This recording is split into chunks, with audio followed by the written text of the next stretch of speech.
भागामध्ये आपण पाहणार आहोत की अधिराज ह्याने उपवास मोडलेला असतो. याबद्दल तो आता घरच्यांना सांगू लागतो. घरच्यांना जेव्हा हे सगळं समजतं तेव्हा मात्र आजी संपतरावांना नावं ठेवत असतात. काय तुमच्या चिरंजीवांना साधा उपवासही करता आला नाही, काय म्हणावं. खरंच ना. काय हो, तुम्ही जेव्हा पोटोशी होतात, प्रेग्नंट होतात, तेव्हा काय केलं होतं? काय ग निलांबरी, तुला तुझ्या नवऱ्याला सुद्धा सांभाळता येत नाही का? रेणुकाला आणि निलांबरीला आजी नावं ठेवत असतात. तर दुसरीकडे मात्र भावना ही निर्जयी असते. भावनाने आणि सिद्धूने उपवास केलेलाच असतो. त्यातच रेणुका आता म्हणू लागते की आई असू द्या, राहू द्या. तसाही अधिराजचा उपवास सुटला असेल तर आपल्याकडे भावना आणि सिद्धू आहेत, त्यांनी निर्जय उपवास केला आहे, ते बसतील या पूजेला, असंही आता रेणुका सांगू लागते. त्यावर मात्र आता भावनाला नकोसं वाटत असतं, कारण तिला असं वाटत असतं की या सगळ्याचा मान निदान आता तरी निलांबरीला द्यायला हवा. पण निलांबरी ती तर उपाशी असते, पण इथे अधिराजने उपवास सोडल्यामुळे त्यांना पूजेला बसता येणार नसतं. मग सिद्धूकडे मोठी जबाबदारी दिलेली असते. म्हणजेच सिद्धूला आता जाऊन शंकराची पिंड आणायची असते. त्यांची वर्षानुवर्षाची ही प्रथा असते. गेले 49 वर्ष ही त्यांची प्रथा चालत आलेली आहे. म्हणजे एक व्यक्ती जो आहे तो पिंड बनवतो शंकराची, तिथून ते शंकराची पिंड घेऊन यायची, त्याच्यावर दुधाचा अभिषेक करायचा, त्याची पूजा वगैरे करायची आणि त्यानंतर ती शंकराची पिंड एखाद्या देवळामध्ये स्थापन करायची, म्हणजे देऊळ बांधायचं. आणि ह्यांचं 50वं या वर्षीचं देऊळ असतं. या सगळ्याबद्दल आता आजी आणि संपतराव सांगत असतात. आणि त्याचमुळे आता ही प्राणप्रतिष्ठा जी आहे ती सिद्धू तुझ्याकडनं करायची आहे. 11:36चा मुहूर्त आहे आणि तेवढ्याच वेळात तुला बरोबर यायचं आहे. हे घेऊन ह्या आधीच मुहूर्ताच्या यावं लागणार आहे, मुहूर्ताच्या नंतर आला तर प्रॉब्लेम होऊ शकतो, असं देखील म्हटलेलं असतं. सिद्धू म्हणतो मी माझी जबाबदारी उत्तमरित्या घेतो, तुम्ही काळजी करू नका. त्याच वेळेला आजी नेहमीप्रमाणे भावनाला टोमणे मारत असते, पण सिद्धू उत्तरं देत असतो.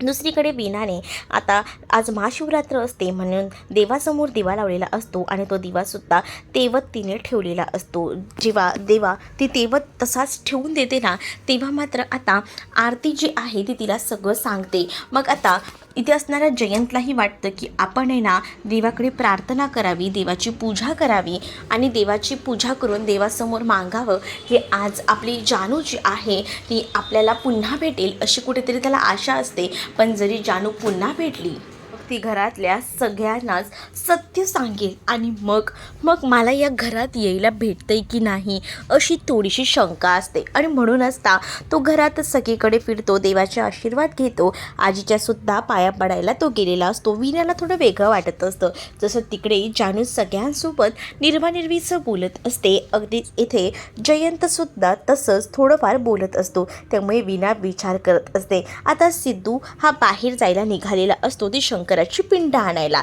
त्याच वेळेला आजी त्याला इन्स्ट्रक्शन देत असते की कशा पद्धतीने व्यवस्थित टायमिंगवर यायचं आहे. त्याच वेळेला सिद्धूचं औक्षण वगैरे केलं जातं. सिद्धूचं औक्षण वगैरे करून सिद्धूला सांगितलं जातं की बघ वेळेवर यायचं आहे, 11:36चा मुहूर्त आहे, त्याच्या आधी तू घरी यायचं आणि काही संकट वगैरे आली तर तिथे आधी बघायचं नाही, आधी इथपर्यंत यायचं. आणि त्याच वेळेला जी भावना आहे ती औक्षण वगैरे करते, मंगळसूत्र त्याच्या डोक्याला टिका लावते. त्याचबरोबर आता ची पिंडी बनवणारा जो व्यक्ती असतो त्याच्यासुद्धा मानपाण्याच्या गोष्टी सगळ्या काही आता दिलेल्या असतात इथे असणाऱ्या या रेणुकाने. त्यानंतर भावना ही खुश असते, कारण आज खूप छान कार्य तिच्या हातून घडणार असतं. पण रेणुकाचा डोळा जो आहे ना तो सारखा असा डावा डोळा फडफडत असतो, त्यामुळे काहीतरी विपरीत घडणार आहे की काय असंच तिला वाटत असतं. तर दुसरीकडे मात्र आता पाहायला मिळतं की निलांबरीच्या डोक्यामध्ये खलबतं शिजत असतात, कारण निलांबरी जी आहे ती त्याच विचारांमध्ये असते, कारण तिला आता प्लॅन तिचा सक्सेस करायचा असतो आणि यासाठी ती कोणत्याही थराला जात असते. कारण तिचं असं म्हणणं असतं की मला पूजेला बसायला दिलं नाही तर ह्यांचंही सगळं चांगलं मी होऊ देणार नाही, आणि म्हणूनच तिने आता एका व्यक्तींना सुपारी दिलेली असते. दुसरीकडे आता भावनाने देवासमोर दिवा ठेवलेला असतो. त्या दिव्यामध्ये तेलही घातलेलं असतं जेणेकरून तो दिवा विझायला नको म्हणून.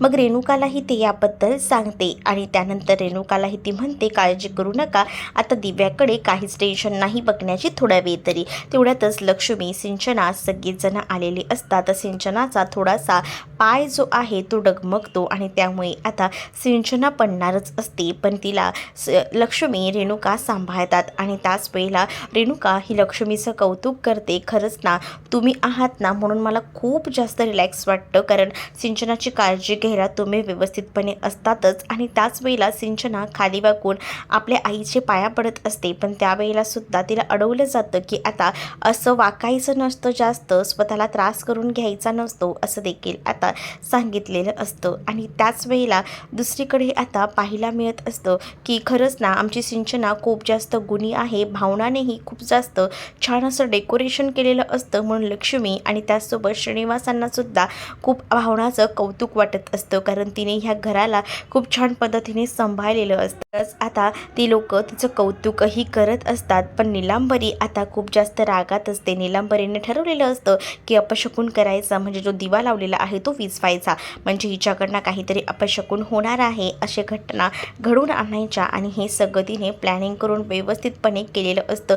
मुद्दामून ती स्वतःच दिवा विझवते आणि त्यानंतर ती आता ओरडून सगळ्यांनाच तिथे बोलवून घेते आणि म्हणत असते की बघितलं का या भावनाचं किती लक्ष आहे, दिवा तर विझलेला आहे. मग त्यावर भावना तिथे येऊन म्हणते दिवा कसा काय विझू शकतो, कारण इथे तर सगळ्या दार खिडक्या बंद आहेत, इथे कुठे हवाही येण्याची जागा नाही आहे, मग हे कसं होऊ शकतं. उगाचे ना काहीतरी कारण देऊ नका.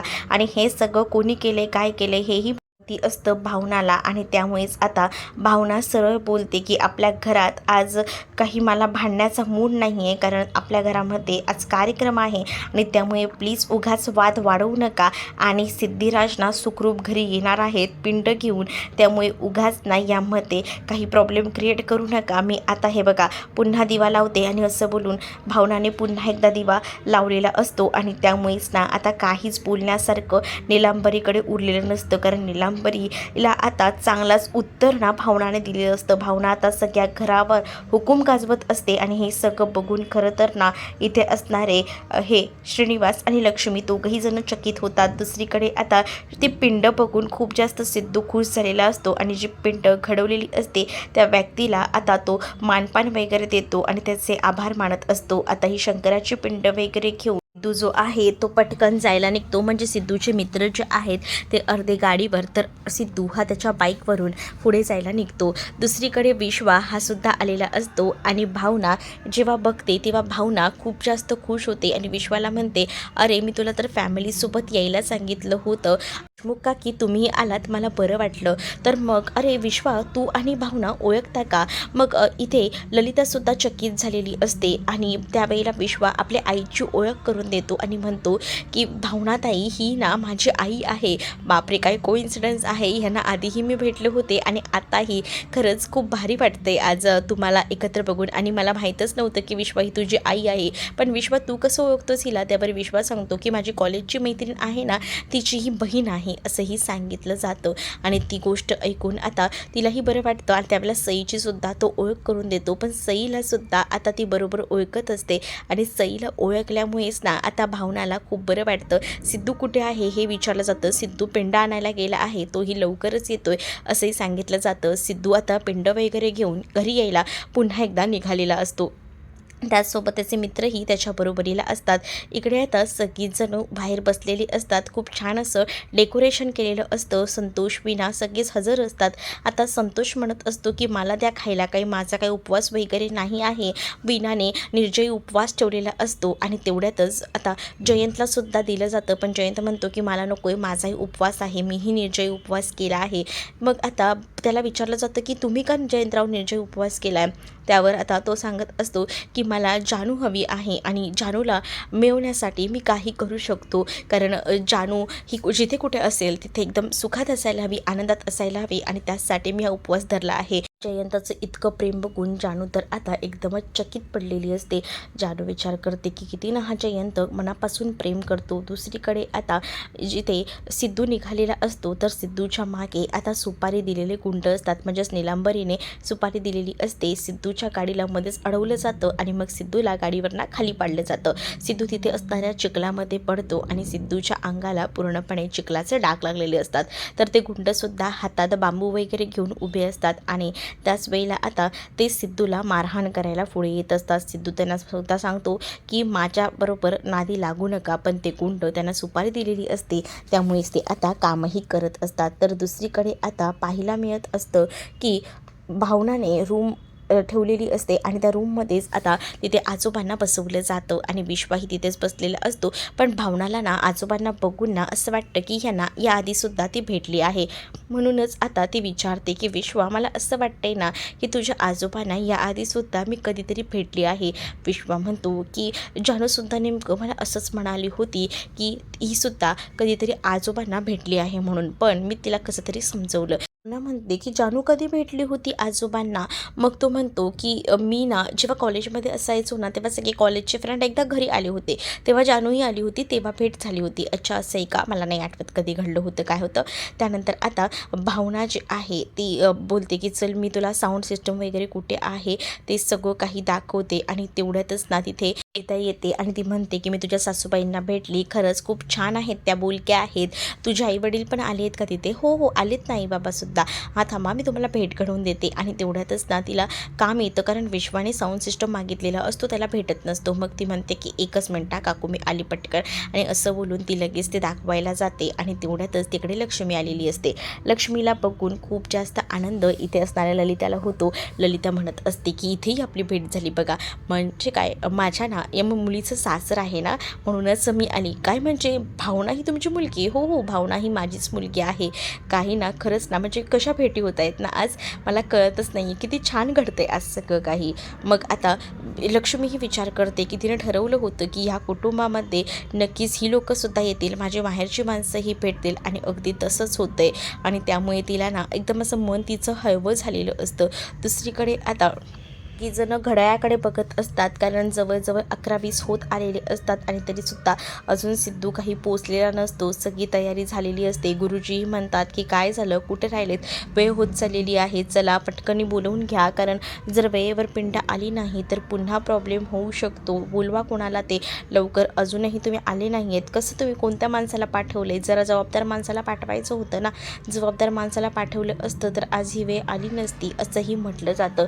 त्याच वेळेला आता सिद्धिराजची मॅडम, कुठे गेला तुमचा सिद्धिराज, विचारा तुमच्या सिद्धिराजला, असं आजी तोऱ्यातच बोलत असते. मग आता इथे जी भावना असते ती म्हणत असते की मला काय माहिती कुठे आहेत, जर आमचं एवढं सगळं प्लॅनिंग ठरलं होतं तर ते येतच असतील ना, कारण मी सगळी जबाबदारी घेतली म्हटल्यावर मी कुठेही काही प्रॉब्लेम करणार नाही आजी.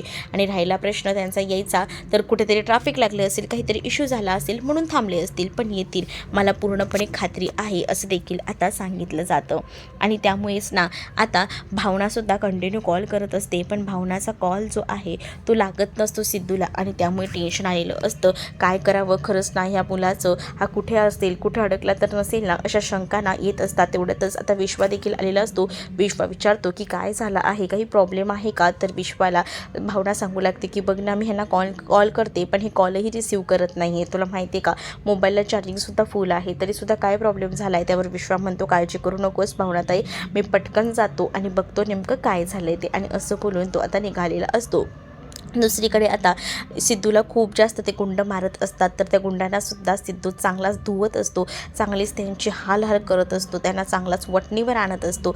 तर हे सगळं होत असताना सिद्धूसुद्धा त्यांना मारतो, तर सिद्धूला सुद्धा ते मारत असतात. पण सिद्धूचे जे मित्र असतात ना ते लांबून उभं राहून हे सगळं काही होताना पाहत असतात, त्यांनासुद्धा हे ऐकून धक्का बसलेला असतो. तर दुसरीकडे मात्र आता पाहायला मिळत असतं निलांबरी, काय झालं सुपारीचं, सुपारी आहे ना व्यवस्थित, असं सगळं काही फोनवर बोलत असते. माझं काम काम झालं पाहिजे. आणि तेवढ्यातच ना वीणा किचनमध्ये आलेली असते आणि वीणाने नेमकं नीलांबरीचं हे बोलणं ऐकलेलं असतं. नीलांबरीचं हे बोलणं ऐकल्यामुळे वीणा म्हणते की कसली सुपारी काय, ते जेवणाचा कार्यक्रम ठेवला आहे ना आणि मग जेवणानंतर सुपारी वगैरे लागेल ना, म्हणूनच मी सुपारी आणायला सांगितली. काय आज तर सगळ्यांचे उपवास आहेत, मग आज कशाला सुपारी वगैरे पाहिजे, जेवणाचा कार्यक्रम इथे आहेच नाही, असं देखील ती आता म्हणू लागते. त्याबरोबर खूप जास्त गोंधळ ना आता उडालेला असतो नीलांबरीचा. नीलांबरी घाबरलेली असते, पण खरं तर ना ह्या कामाच्या नादामध्ये सगळं काही लक्षात राहत नाही आणि त्यामुळेच हे सगळं झालंय असंही म्हटलं जातं. अगं अगं हो, कळतं मला किती लोड आहे तुझ्यावर कामाचा, ते घाबरू नकोस, मला माहिती आहे,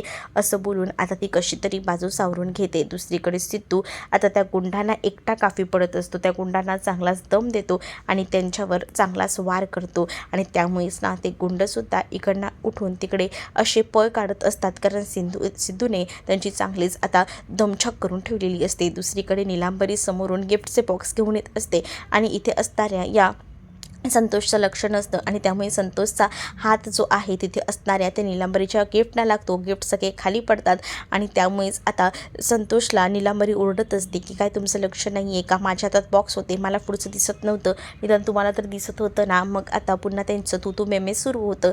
त्यावर मात्र संतोष तिला आता सगळे बॉक्सेस पुन्हा उचलून देतो आणि मग तिला म्हणतो की घ्या बॉक्स आणि निघा इकडनं, आणि असं बोलून तो तिला तिकडनं जायला सांगतो. पण दुसरीकडे आता ते बॉक्सेस बघूनच ना नीलांबरी जी आहे ती आता म्हणत असते की चला बाबा एक तास आता निघायला हवं. पण दुसरीकडे संतोष म्हणतो कशी ही मोठी लोकं असतात ना, बरं झालं माझं या घरामध्ये लग्न वगैरे झालं नाही, कसला तो बडेजावपणा, काय गरज आहे इतका मोठा बडेजावपणा करायचा, असंही तो आता वेड्यासारखं बडबडत असतो. दुसरीकडे मात्र आता सिद्धू जो आहे तो चांगलाच सगळ्यांना दम देत असतो आणि सगळ्यांना चांगलाच आता तो झोडत असतो आणि तेवढ्यातच दुसरीकडे आता गप्पा मारण्याचा कार्यक्रम सुरू असतो. म्हणजेच ललिता आणि लक्ष्मी दोघीही जणी पुन्हा एकदा आज भेटलेल्या असतात, त्यामुळे त्यांच्या गप्पा रंगलेल्या असतात. तर ललिता ही म्हणत असते की खरं तर तुम्ही तुमच्या सगळ्या मुलींच्या लग्नाच्या पत्रिका मला दिल्यात, पण खरंच ना मला यायला जमलं नाही आणि काय सांगू, पण एक दिवस असा येईल ना की सगळं काही नीट होईल. म्हणजे आता बघा ना, आपण दोघीही भेटतो, पण आपण काय म्हणतो की आपण दोघी एकमेकींच्या मैत्रिणी आहोत, आपल्याला सुद्धा घरात नीट सांगताही येत नाही की आपलं नेमकं नातं काय आहे हे. पण त्यावेळेला मलासुद्धा वाईट वाटतं, पण काय करणार, सगळं काही नीट होईल, फक्त थोडेच दिवस. आता एकदा का आमचं घर पूर्ण झालं की नक्कीच आम्ही तुम्हाला इन्व्हिटेशन देऊ, असं देखील लक्ष्मी सांगत असते. पण आज या महाशिवरात्रीच्या वेळेला मी आज खरं ठरवलं आहे की एका व्यक्तीसाठी पूजा करावी, कारण माझ्या आयुष्यातील एक व्यक्ती जी आहे ती अंथरुणाला खेळली आहे आणि त्याचसाठी मला तिच्यासाठी प्रार्थना करायची आहे. खरं तर हे सगळं काही लक्ष्मी आपल्या सासूबाईंसाठी म्हणजेच आजीसाठी बोलत असते. पण दुसरीकडे मात्र आता ललिताला असं वाटत असतं की आबांची अवस्था ही अशी झालेली आहे, याबद्दल लक्ष्मीला कळलंय का, म्हणून लक्ष्मी देवाकडे प्रार्थना करायचं ठरवते का, असं कुठेतरी आता तिला वाटत असतं. पण जे काही आहे ते लक्ष्मी आपल्या सासूबद्दल बोलत असते. पण मी जर आता हे सगळं वहिनीला सांगितलं तर ती वहिनी पुन्हा काळजी करत बसेल, म्हणूनच आता तिने सांगितलेलं नसतं.